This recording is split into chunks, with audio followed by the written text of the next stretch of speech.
Hello, and welcome to the Hamumu Halloween Home Horror Hoedown. The podcast where we watch 31 horror movies throughout the hallowed month of October. Ranging from the critically acclaimed to film school projects gone gruesomely awry. And we take them all way too seriously. I'm your host, Mike Hummel. And I'm your host, Sully Hummel. Now warning, we use a ghoulish number of spoilers, so watch the movies first. Second warning, we don't know anything about anything, so don't take us seriously while we take these movies seriously. So today we are talking about The Hole in the Ground. But we're not really talking about The Hole in the Ground, we're talking about a movie which has the title, The Hole in the Ground. Yes. Because that's more interesting. Yes, a hole in the ground would be very boring. Yeah, I have to say, although the hole in the ground in this movie was pretty interesting. It looked like a big meteor crater, except at the bottom was like a sinkhole. Yes, it's very crazy. And it was in the middle of a forest that was very creepy. Yeah, it was a big, creepy forest that seemed to go on forever. Yikes. Yeah. But the plot is that this woman's little son is wanders out into the woods and she finds him near this hole and she brings him back home, and then she starts to think, hey, maybe this isn't my son after all, which is a problem. And it happens. Yeah. So he's about 8 years old. And, like a lot of 8-year-olds, he's a little creepy even, from the beginning. Like, they do a good job of establishing that kids are weird and they do weird things. Yeah. So then when he starts acting weird, everyone else is just like, yep, kids are weird. And the mom knows, though. She's like, but this isn't the weird my kid is. This is something else. And that was kind of a repeated motif, if you will, that a mother knows her child, and it was very subtle changes that were sufficient to make her think something had to be totally wrong, whereas everyone else was like, come on, kids can change a little bit, it's no big deal. Like little things, like how he ate his spaghetti, and just little things. I mean, by the time it turned into something big that other people would notice, it was, then she was actually testing him with things that only her son would know, that they hadn't done for a while, that she could ask about and whatnot. Yeah, it was interesting. And there was the idea that one of the tests you could use to see if this was a real person or if it was the alien or monster or whatever from the pit was the mirror always tells the truth. So you could see the monsterness if you looked at them in the mirror, right? Yeah. And I liked how that kind of paralleled the idea of a mother and the how a child is a reflection of their parent, and if we're going to take this, if we're going to go the way we like to go, which is to make things which is to take things way too seriously. Yeah, there was some depth to this movie. Yeah, I don't really know where it all goes, but I have several different thoughts out there in the ether. One thing, this is not a deep thought, but just throughout the course of this movie, it really left you unsure. Most of the movie, I have notes here about how this could easily be her. This is, her brain is breaking down. She's taking this medication, which itself could be causing problems, but also she's taking it for a reason, and she's got this head injury, and we wonder is she going insane? Right. And she has some psychological issues because it's never clearly stated, but it's very strongly implied that, the reason her husband's not there is that there was some kind of abuse there. And so, she may be sensitive in that regard. Not only might she actually be having some kind of mental breakdown, but she may also have some kind of trauma influencing the way she sees her son. So there's something I want to get into, what I marked as my too serious take from this movie that's related to that. But before we do, I want to say one of the notes I made myself was, I don't know which is scarier, the idea that she is losing her mind, and so her mental illness is going to cause her to become a danger to her child. That's a scary storyline. But it's also a scary storyline that she's not losing her mind and that her son has been changed out for this monster, and no one will believe her because it's so easy to fall into the, oh, well, she has a mental illness and it's her fault. Yeah, you know? And it definitely walks that line, so you're not quite sure for a long time. Yeah. Well, and another note that I made was that this movie had an excellent use of limited perspective. Like, you really only hear this story from her perspective. Everything you learn is because she's learning it. And since she doesn't know, then we don't know. And I thought that in terms of a storytelling tool, that was very well used. Well, and like there's a part where she's peeking under the door and she sees him chasing a spider and his fingers stretch in that scene. And it's like, well, then clearly he's a monster. Or clearly she's going hallucinating. Nuts. It works either way. It could be either way. Yeah. We never see anyone else responding to the things she sees that she's afraid of. Except in one scene, she shows a video to her neighbor whose wife has been through the exact same thing and is now dead. Mm-hmm. And he looks at the footage, and we never get to see the footage.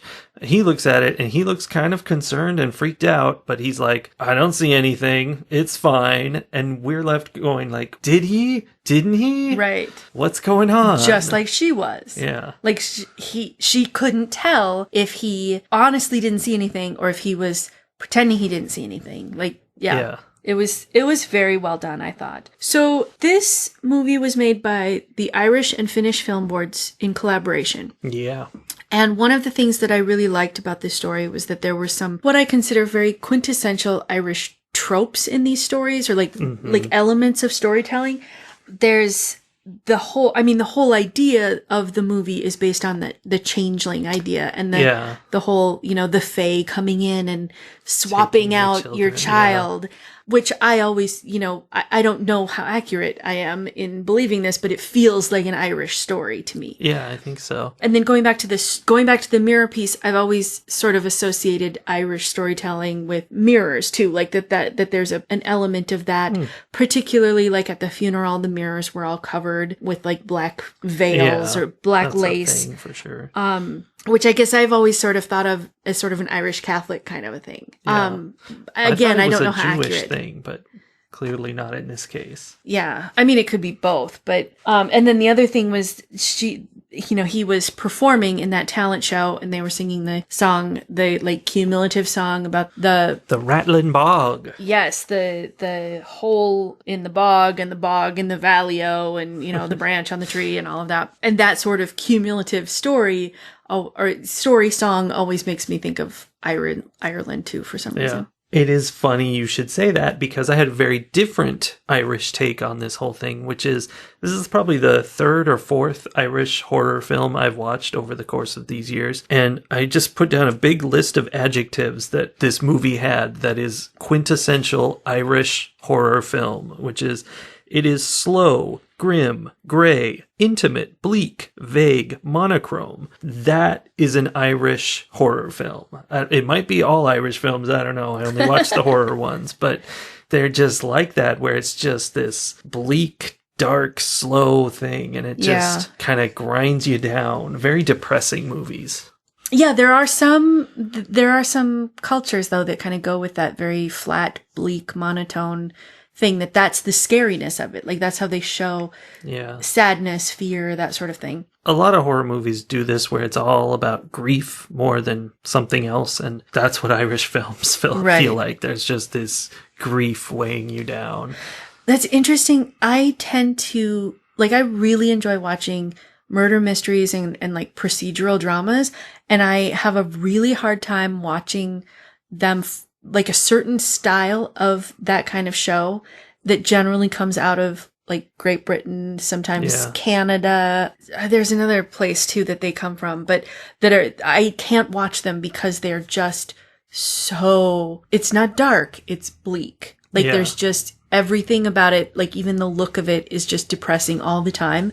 There's never any color in the whole thing, and I just cannot keep watching. It's one of those movies where at the end the hero is chasing the criminal across a giant tundra. Yes. Slowly, yes. as a blizzard is going on, and both of them are just crawling and they can't get anywhere. Yeah. I feel like Scandinavian movies tend to kind of go in that direction too. Yeah, We've like watched the right one in. Yes. Yes. And the same thing, this movie had that creepy forest, and I've seen that in Scandinavian horror films too, where it's just like a never ending expanse of trees filtering out the light, and often having like that softness of snow blanketing everything. Yeah, that was the Finnish contribution to this movie. Yes. They provided the trees. So what are some of the like deep things that you were thinking while you were watching this movie? Well, when I saw this like halfway through, I'm like, this movie is a metaphor for adults who have a child who's going through puberty. Like, very, not even like symbolically, but like specifically. Like, at one point his voice gets deep. He gets strong. His tastes change. And she's spying through his bedroom, seeing him doing weird things by himself in his bedroom that leave her concerned.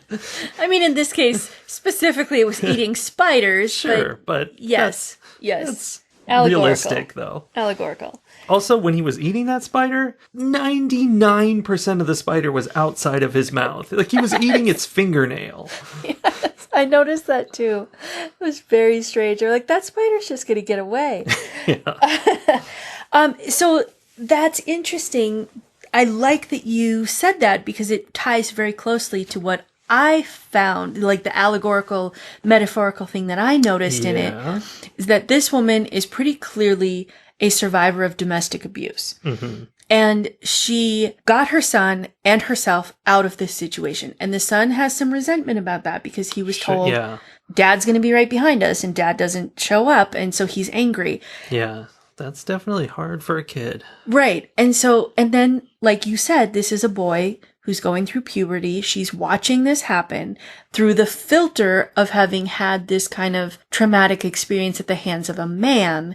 Yeah. And so as she watches her son grow into manhood, that's pretty good. He is becoming this thing that was abusive and scary to her after being something that was her whole purpose for being. Like, well, and that's the thing, is teenagers turn into monsters. Oh, I got another metaphor there, but there's this whole thing where they become unrecognizable, they become irrational and even violent and unpredictable and all of that. So particularly when she finally confronts him and flat out says, "You're not my son." Like, like he eats the Parmesan cheese that she knows is worse than eating a spider, that she knows her son doesn't like. And she calls him out. She's like, "You are not my son. You're not my son." And he kind of like, "Oh, mommy, what?" for a little bit. And then goes crazy, attacks her, like throws her across the room and all of that. And I'm like, oh, well, this is her worst fear coming true right here, is that she didn't get him out soon enough. And what he watched when he was little, he's now becoming. Yeah, I can see that. And then to carry that teenagers changing on you thing, at the end of the movie, she's crawling down this long, dark tunnel of teenagerdom to get her boy back at the end when he's, I would say 18, but maybe when he's 20, 24 or so, that she gets a human being back at the end of all that difficult journey. Yeah, interesting. I can definitely see that. Huh. I hadn't picked up on the whole, like, the deepening of the voice during the talent show performance. Like, it was a scary scene, but again, I was thinking of it in terms of, like, is she really seeing this? Is anybody else seeing this? Is she hallucinating? Something's going weird because she's the only one in the audience all of a sudden. Right. And then, so I was very focused on that and not thinking about what it could represent. But absolutely. Yeah. So, I mean, there's that stuff. So then it's interesting how the head buried in the ground element plays into that. Like, there are some things I want to read into that in terms of, like, burying your head in the sand, like the denial of what is happening. Well, except, I mean, why?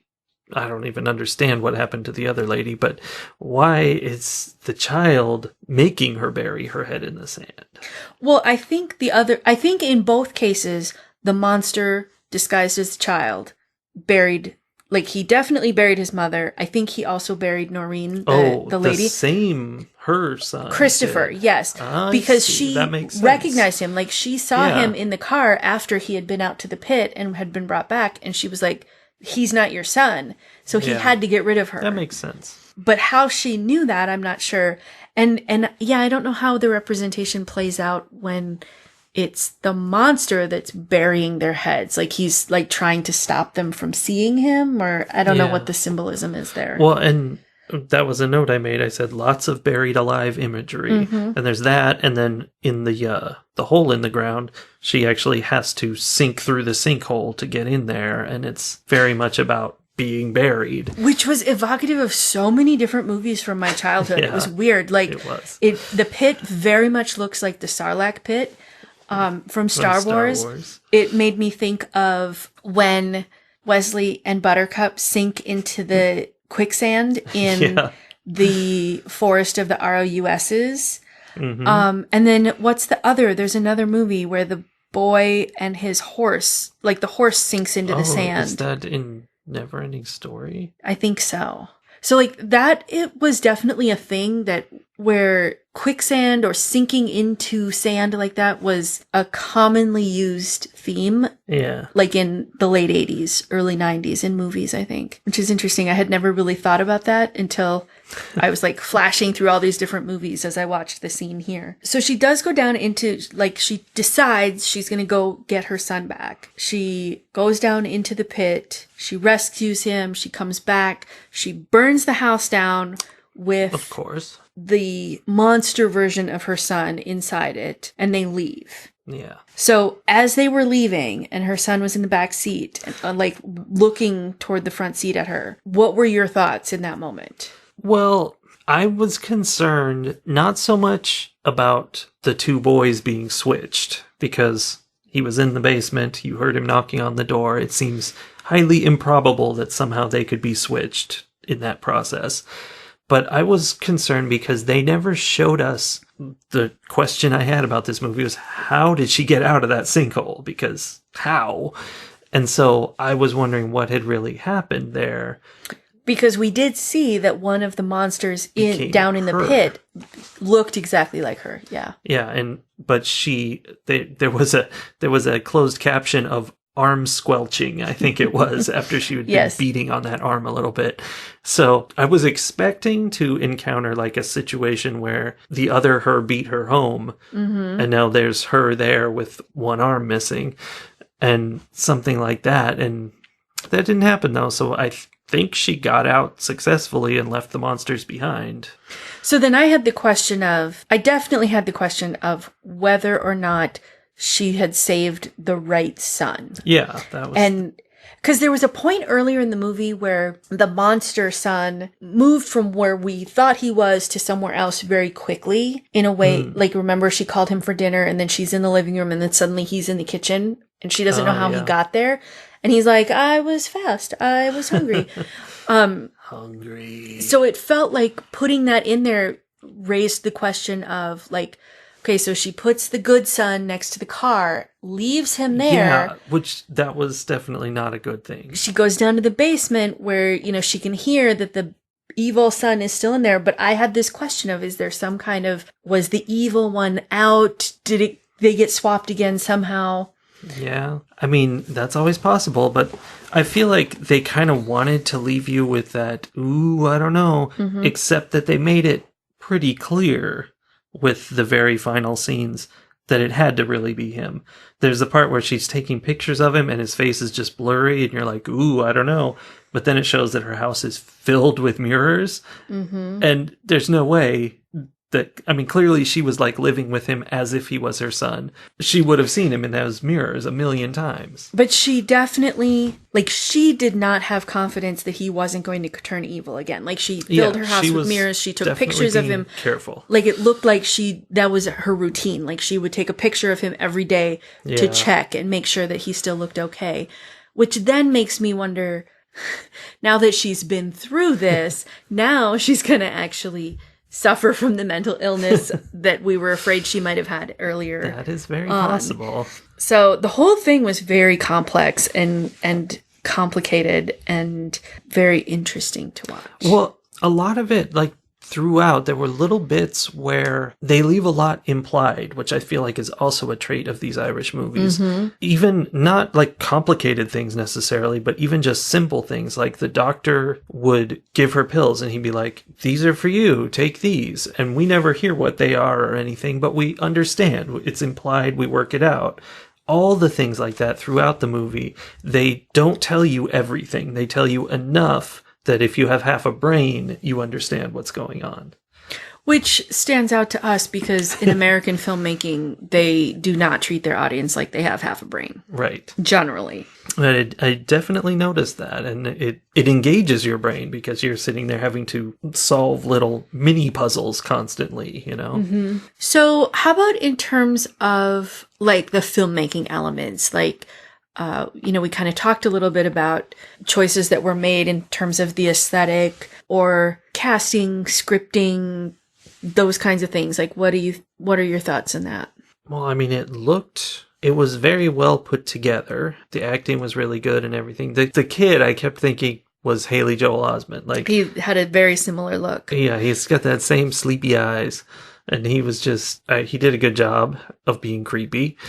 But also normal. I'm like, everything he would do, I'm like, well, that's creepy, but also could be perfectly normal 8-year-old behavior. That's what I liked, is that at the beginning of the movie, when we know he's normal, like that's the setup, he wasn't easy to like and easy to understand. He was a weirdo, and he was an 8-year-old kid. Very quiet, would stare at you with his big eyes, like didn't really respond the way you would expect. So, like, that's not how you expect a movie like this to start. You expect it to start with the oh, I love you, mommy, and all this stuff. So it was a lot more realistic in that respect.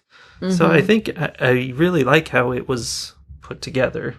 And I always find that with these Irish movies, they're just right for me because I really like these slow, grim movies. I like them as horror. Yeah. I have a hard time with them as as my murder mystery things because I like to have my murdery mystery bits balanced out with some humor. Yeah. I prefer something with a little bit of comedic element to it, or at least some lightheartedness where it talks about like a little bit of positive, emotional, uplifting, whatever, so that it's not just all the world is terrible and we're all going to die. That is what these movies are, definitely. Yes, there's not a lot of hope thrown out there as a life preserver for this stuff is just a wallowing good time is what it is. Wallowing in a rattling bog. Yeah. I did think that there would be more to Sarah's head wound.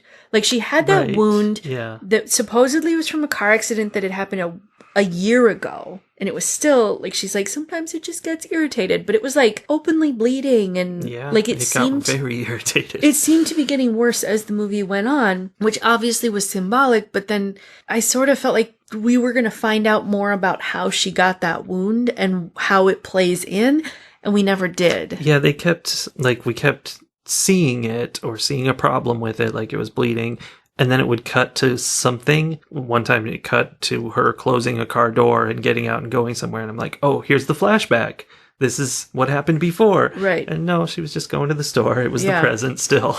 Yeah. Like, they never gave us that info.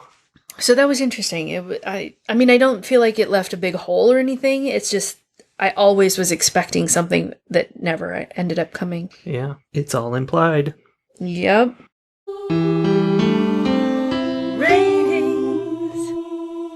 Well, I think it's very apparent that we both enjoyed this movie. It was a good one. And I feel kind of let down by the fact that there were monsters at the end. Like, I was on board with the mental illness and the absolute horror of her having enough stuff going on that she's totally convinced her son is a monster, but no proof at all. And then she goes too far, and that's really horrific.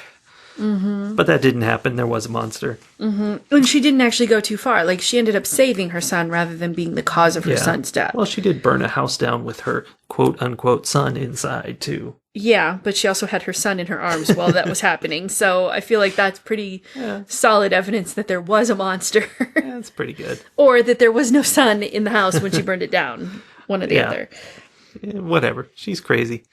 Anyway, I would say I really liked it, but it didn't hit the highest of notes with me. It just was really solid and really good. So I give it 4 camcorders out of 5. Okay. Yeah. So solid, good movie. Not my favorite, but really, I'm glad I saw it. Okay. So, you know, there's always the discussion of there are different ways of enjoying movies, right? There are different reasons why we score horror movies high, and they are not necessarily, we're not necessarily scoring everything on the same criteria, right? So I think I'm actually going to give this one a 5.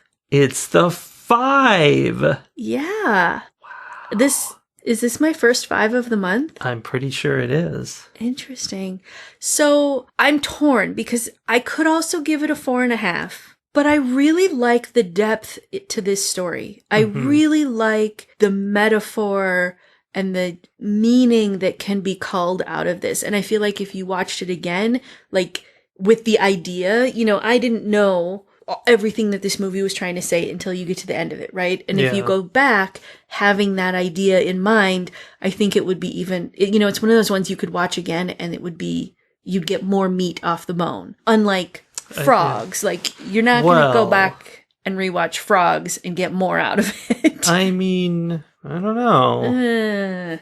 This one, it would build on it. And any horror movie that we come across where watching it a second time would be beneficial to your understanding of it and your appreciation of it, I think I have to give that movie credit. So I'm going to stay with 5 for this one. Yeah. I liked the way the story was told. I honestly liked that it wasn't the age-old story of a mother losing her mind and murdering her children. Like that's such an easy story to tell. Everybody wants to hear that kind of story, because it so tugs certain heartstrings and certain, you know, emotional responses to think that a mother could do something like that to her child, right? And this didn't rely on that to make the story. Like the story it was possible that was happening, but then it turns out she was actually right all along. And it was more about trusting your motherly instinct. Yeah. You know, even when everyone else around you thinks that you are losing your mind, you know, I think, and I liked that different perspective. I liked the way they made it look. I liked the way they made it sound. You know, all around, I feel like it was very solidly put together movie, and I appreciate that. So, all right, 5 camcorders out of 5 from me. Yeah, that's great. I do want to add that I know that some of the people who listen to this podcast listen because they don't necessarily want to watch a gory, nasty horror movie. They just want to kind of get the entertainment piece from it. And this is a movie that I think a lot of people could watch. Like, it is a horror movie, but there aren't a lot of jump scares. There's not a lot of gore. There's a couple moments that are hard to watch, like the arm wrestling scene. Yes, there are a couple of moments that are hard to watch, and they're very brief. And overall, it's much more an interesting story. Rather than like it's kind of a slow burn, build up psychological story, as opposed to anything really abrupt and all of that. Like, so I think there are people who generally wouldn't watch horror movies who could watch this movie. I think that's true. All right. Well, let's catch him on the flippity floppity, Soli. Yeah, but is it going to be the real flippity floppity or the evil flippity floppity? It's both. Dun dun dun.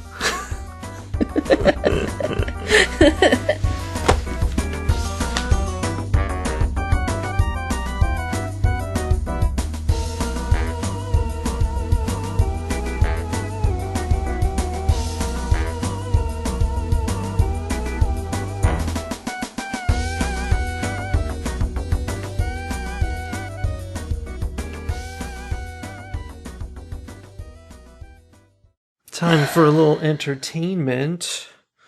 What? What? Wow, wow, wow.